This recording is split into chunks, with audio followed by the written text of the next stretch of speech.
Payo sa mga kabataan. Ang paggalang at pagsunod kay Yahweh ay pasimula ng karunungan, ngunit walang halaga sa mga mangmang ang aral at mga saway. Anak ko, dinggin mo ang aral ng iyong ama at huwag ipawalang bahala ang turo ng iyong ina, sapagkat ang mga iyon ay parang korona sa iyong ulo, parang kwintas na may dalang karangalan. Aking anak, sakali mangakiting ka ng mga makasalanan, huwag kang papayag. Tanggihan mo sila.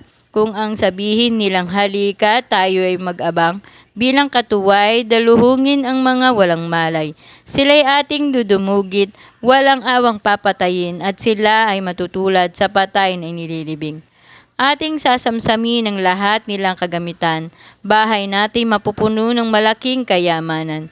Halika't sa amin, ikaw nga ay sumama, lahat ng masasamsam bibigyan ng bawat isa. Aking anak, sa kanila ay iwasan mong makisama, umiba ka ng landas mo papalayo sa kanila. Ang lagi nilang hangad gumawa ng kasamaan, sa tuwina ang bisig ay nakahanda sa pagpatay. Sa pag-uumang ng bitag ay walang mangyayari kung nakakita ng ibon na nais mo siyang mahuli. Ngunit hindi nalalaman ng mga taong iyon, bitag nila ang sisilo sa sarili nilang ulo. Ganyan ang uuwian ng nabubuhay sa karahasan, sa ganyan nga nagwakas ang masamang pamumuhay.